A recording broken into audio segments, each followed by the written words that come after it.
Afundada numa crise marcada por corrupção e tirania, a seita cristã Maranata intensifica o combate na tentativa de silenciar as vozes que denunciam seus crimes e heresias.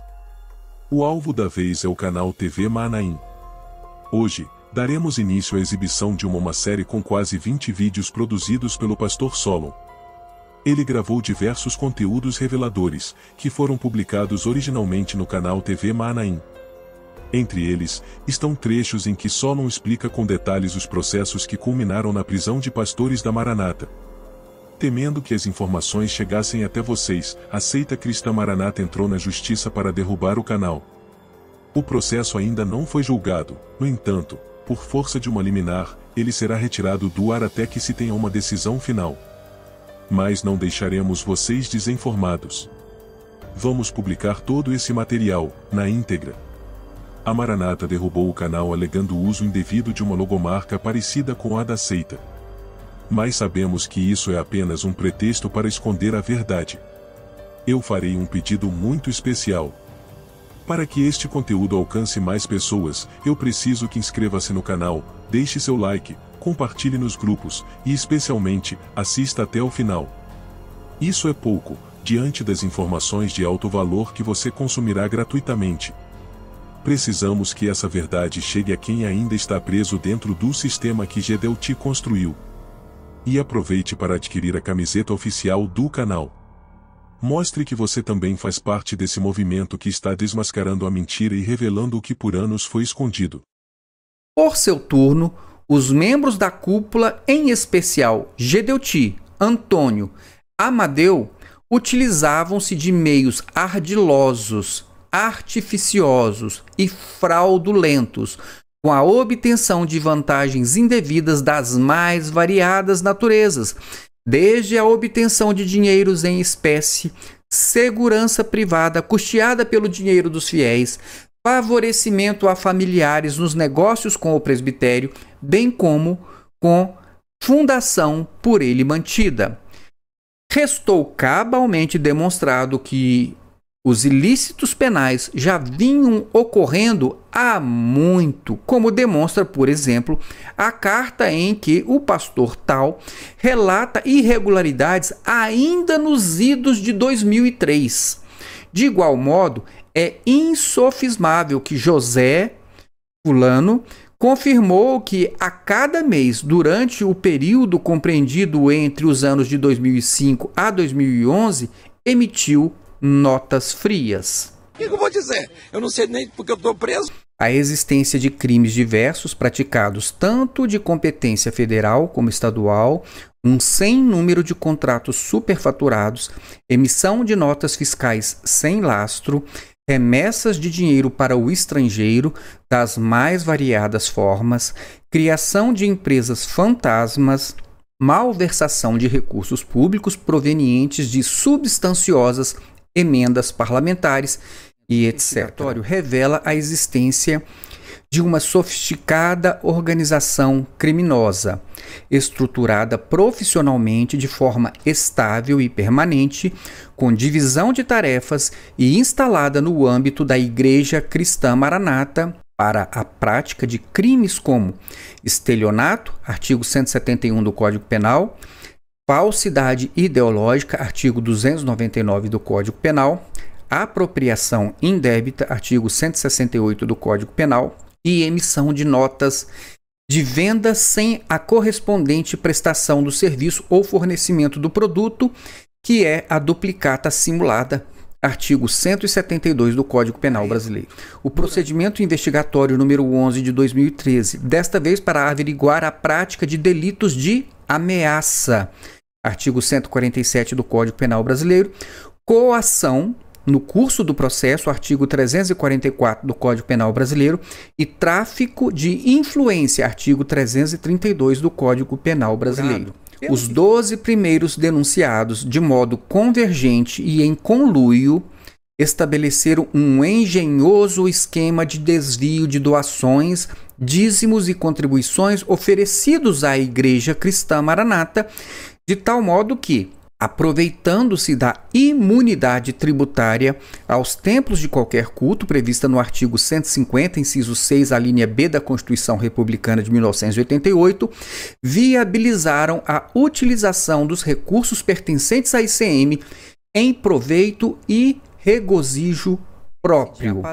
Os valores obtidos com as doações, por expressa disposição do artigo 9º do Estatuto, os quais deveriam ser investidos em assistência social e na manutenção dos cultos, atividades beneficentes, foram desviados de sua finalidade precípua para atender aos interesses particulares dos ora denunciados.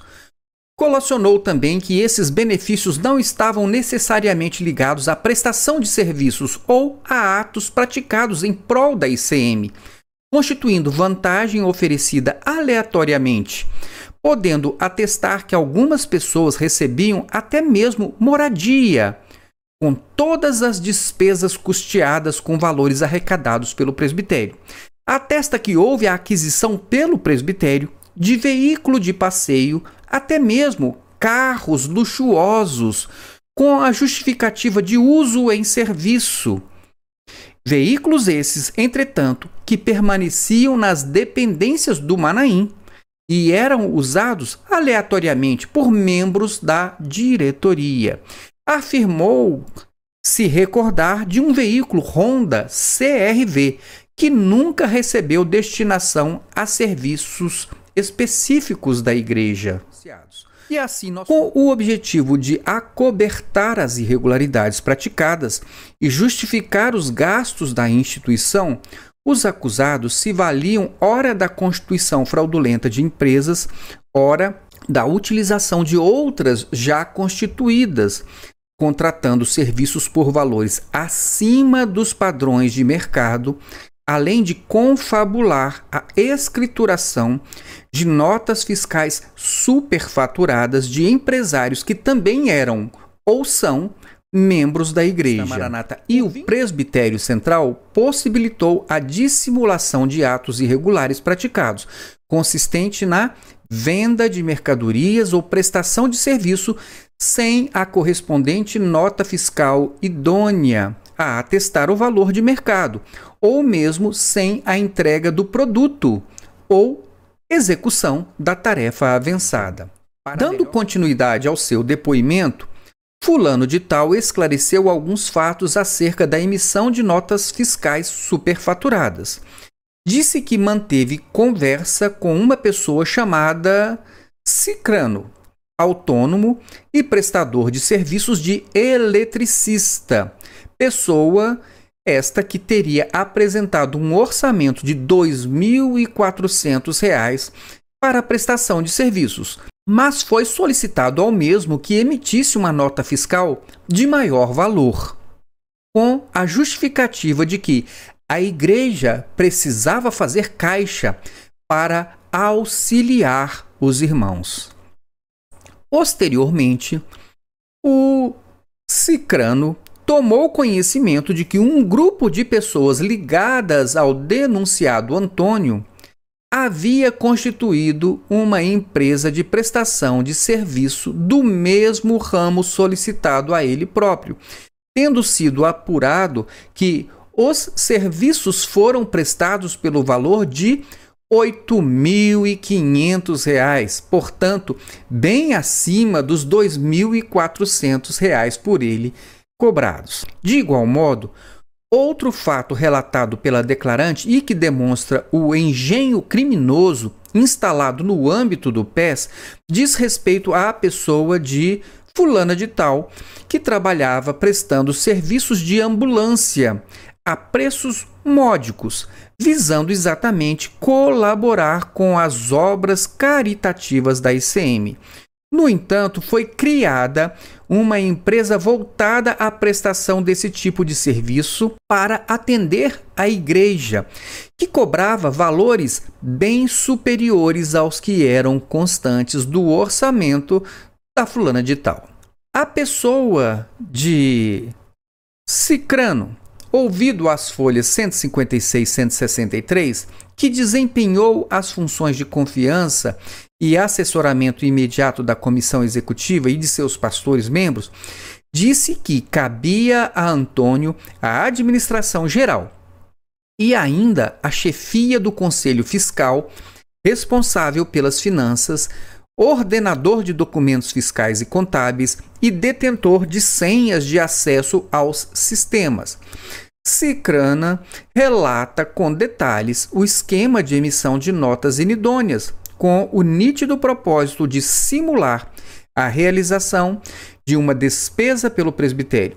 Mas como o pagamento nunca vinha a ser efetivado de fato, pois as notas eram frias, os valores ficavam à disposição da organização criminosa que podiam dele se apropriar, sem que a prestação de contas apontasse o desfalque, pois os responsáveis financeiros, contador, tesoureiro e etc., também aderiram à fraude, como narrado no capítulo 2 supra.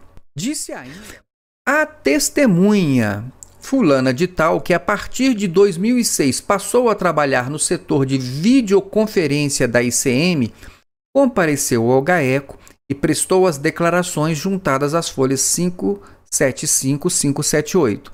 Disse que naquele período observou que o presbitério realizava contratos comerciais privilegiando determinadas pessoas, membros da ICM ou próximas a seus líderes, para a prestação de serviços contínuos, formalizando situações e benefícios aos contratados que normalmente não eram praticados no mercado, visando o favorecimento pessoal desses.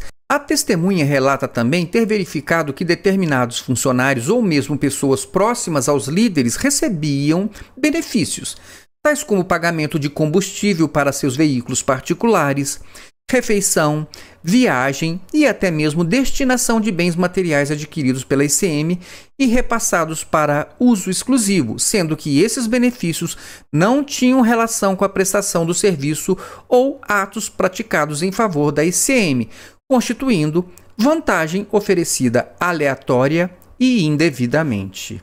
Mário Rastenreiter de Souza, que diz que a cúpula gestora da ICM o tem como inimigo em razão dos diversos artigos que publica em seu blog nos últimos 10 anos sobre irregularidades testemunhadas na igreja, afirma ter pleno conhecimento de que o sistema de administração imposto por Gedeuti no âmbito do presbitério é corrupto. Mário alega que deixou de ser membro da ICM em 1987, quando atestou episódios que demonstravam a prática de Caixa 2 e desvio de dinheiro para contas particulares de alguns pastores. Ressaltou que, em 1986, Gedeuti expediu um documento apoiado pela comissão executiva, determinando que 7 pastores passassem a receber em suas contas particulares depósitos de valores provenientes de ofertas voluntárias e dízimos dos fiéis. De fato, não há como negar a forma ardilosa como o dízimo era arrecadado no âmbito da Igreja Cristã Maranata. Tanto que a testemunha fulana de tal esclareceu que a igreja, ao alterar o canhoto dos recibos dos dízimos doados, modificando a expressão dízimo para doação, visou induzir os fiéis em erro, precavendo-se de futuras demandas judiciais pela devolução dos valores arrecadados, pois, para o presbitério, doação o descompromissaria de aplicar os recursos na finalidade precípua da denominação religiosa. O ardil encontra-se materializado à folha 228, volume 1, onde se constata dos recibos com expressões distintas. O primeiro consigna doação, ao passo que o segundo, dízimo, o que é corroborado inclusive pela testemunha Fernando Ataíde, que menciona que esta alteração foi premeditada.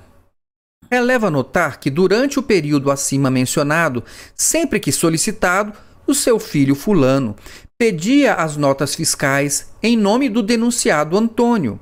Segundo fulano, os valores representados pelas notas serviam para custear o trânsito de pastores e o auxílio de irmãos em momentos de dificuldade, como funerais, problemas de saúde, etc. Fulano diz que prestou esse tipo de serviço por aproximadamente 2 anos, continuidade delitiva, acreditando que repassou cerca de 1,5 milhão em notas de moedas estrangeiras a Antônio. Ressalta, ao final, que praticava tal ato pensando exclusivamente no auxílio aos irmãos estrangeiros e no apoio e interesse espiritual.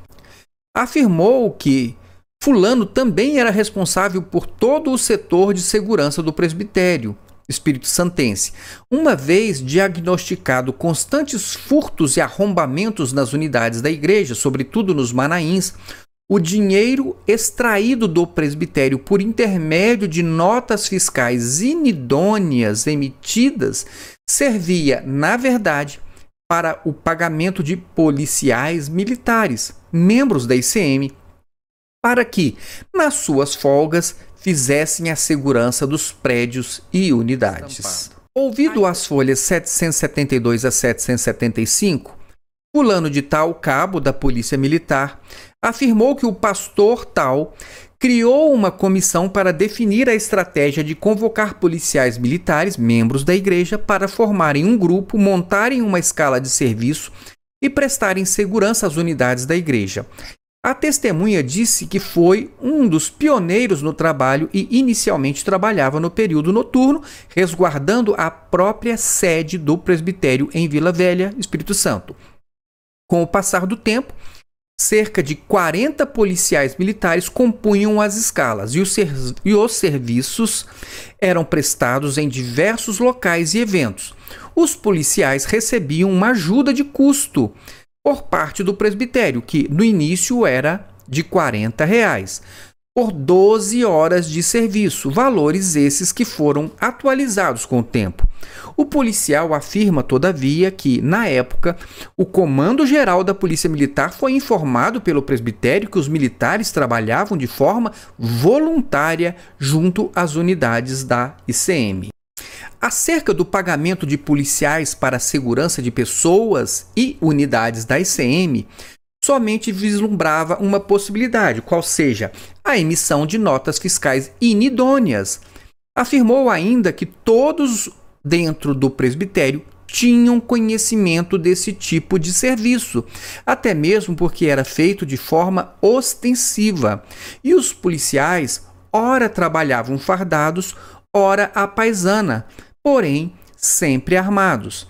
Fulano relatou que tinha conhecimento de que essas pessoas não poderiam ser contratadas e remuneradas para tanto, tendo se sentido no dever de procurar por diversas vezes o pastor tal, membro da comissão executiva responsável pela segurança. Conforme explicou Antônio, os membros do Conselho Executivo, em sua maioria, eram proprietários e sócios de empresas dos mais diversos ramos, cujas atividades estavam voltadas para a prestação de serviços ao presbitério Espírito Santense, exemplificando com o caso da empresa Angular Serviços, que contratava seguros com o presbitério por preços acima dos praticados no mercado há 20 anos, continuidade delitiva, sendo que a pessoa de Antônio Carlos Peixoto era tesoureiro e proprietário da referida empresa, o que, repita-se, a exaustão, é vedado pelo Estatuto da ICM. Antônio apontou ainda outras empresas que, contrariando o Estatuto da ICM,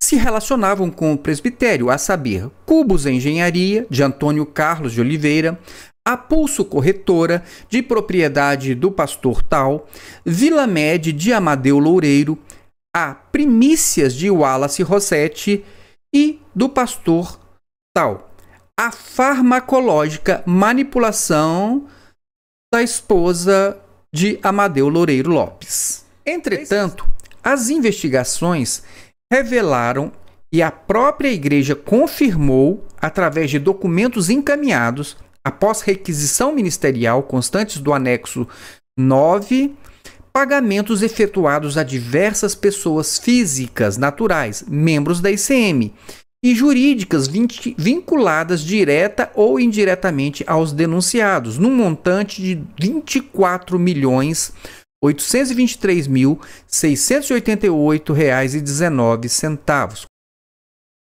Acesse a playlist exibida na tela e assista aos demais conteúdos desta série. Se você possui imagens de templos esvaziados, por favor me envie. Que Deus nos livre das seitas. Amém.